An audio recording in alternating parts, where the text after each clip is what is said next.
This is a Best in Climate episode of Earth Feels, where each week your hosts Rose and Christine read to you from some of the best climate-related blogs and articles on the web. Today's Best in Climate episode is entitled, "We Restricted Nuclear Weapons, Now We Must Limit Fossil Fuels," by Lynn Adamson. Lynn is the co-chair of Climate Fast and also of Canadian Voice of Women for Peace. This opinion piece was published in the Toronto Star on August 6th of 2021, and it's also available on the Climate Fast website. I'm Christine, your host for this episode. Let's get started. On August 6th, 1945, a single nuclear blast destroyed Hiroshima, Japan. Imagine 400,000 Hiroshima bombs a day. That's the energy imbalance being created on the planet, an imbalance that has doubled, according to NASA, since 2005. And every time we leave our homes in a fossil-fueled car, take a flight, or turn on our gas-powered furnace or air conditioner, we are adding to that energy imbalance. We are saturating an oversaturated atmosphere. The percentage of CO2 in the atmosphere today is 419 parts per million, or ppm.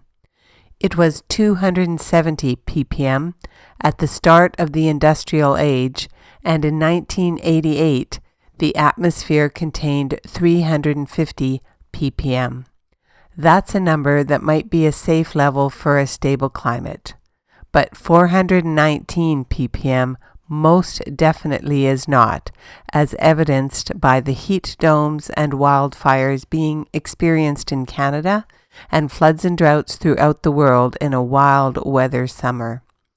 We are experiencing chaotic climate conditions at a global average temperature rise of just over 1 degree Celsius, but we aren't about to stay there. We are very quickly heading to 450 ppm of CO2 in the atmosphere. According to climate scientists, that's the tipping point when feedback loops will be set in motion that humans will be unable to reverse, and the global average temperature rise will soar uncontrollably. When you look out the door in the morning, the air doesn't look that different to you. But from one day to the next, this CO2 level, this energy imbalance, is creeping up and up and up.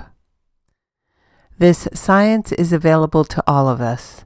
Just watch the Netflix documentary Breaking Boundaries, The Science of Our Planet, and you will see the enormity of the challenge before us. Despite decades of climate negotiations, we have not stopped adding CO2 in the atmosphere. Rather, the process is speeding up. That is why it is so urgent that we have a global agreement to immediately stop any new fossil fuel projects, to phase out existing uses of fossil fuels, and to go full tilt into a renewable energy future with everything we've got. In 1968, the world was headed for nuclear war. An uncontrolled arms race and the spread of weapons to more and more countries threatened our future. Far-sighted leaders saw that this threat had to be contained and began negotiations for the Treaty on the Non-Proliferation of Nuclear Weapons, or NPT, that was signed by 191 countries and has limited the spread of these weapons. We need that same kind of agreement now for fossil fuels.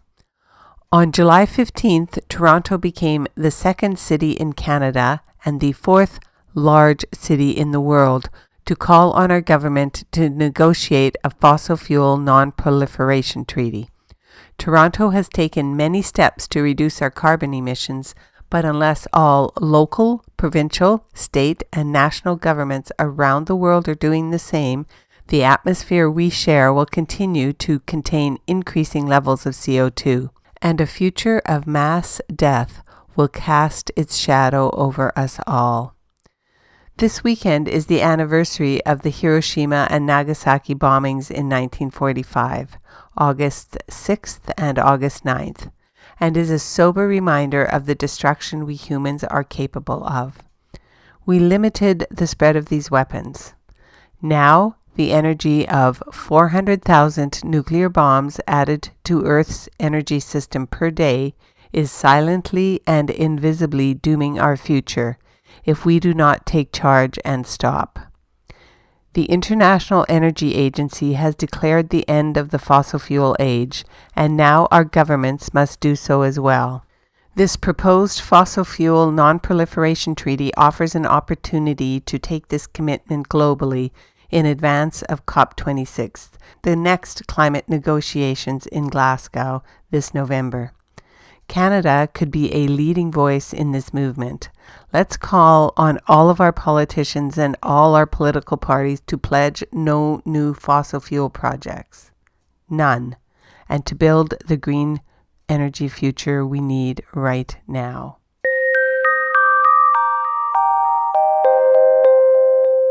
You just listened to the article entitled, "We Restricted Nuclear Weapons, Now We Must Limit Fossil Fuels," by Lynn Adamson, co-chair of Climate Fast and of Canadian Voice of Women for Peace. And this Friday, Lynn and I are having a conversation about the Nuclear Non-Proliferation Treaty, so make sure you tune in. Thanks for listening. This week's episode of Best in Climate for Earth Feels. Special thanks to singer-songwriter Kristen Hoffman for generously allowing us to use Song for the Ocean. Thanks for listening. Don't forget, subscribe to our podcast so you don't miss an episode. Catch you next time. Bye-bye. Children of the earth, I'm calling out. There's a mission for you and for me.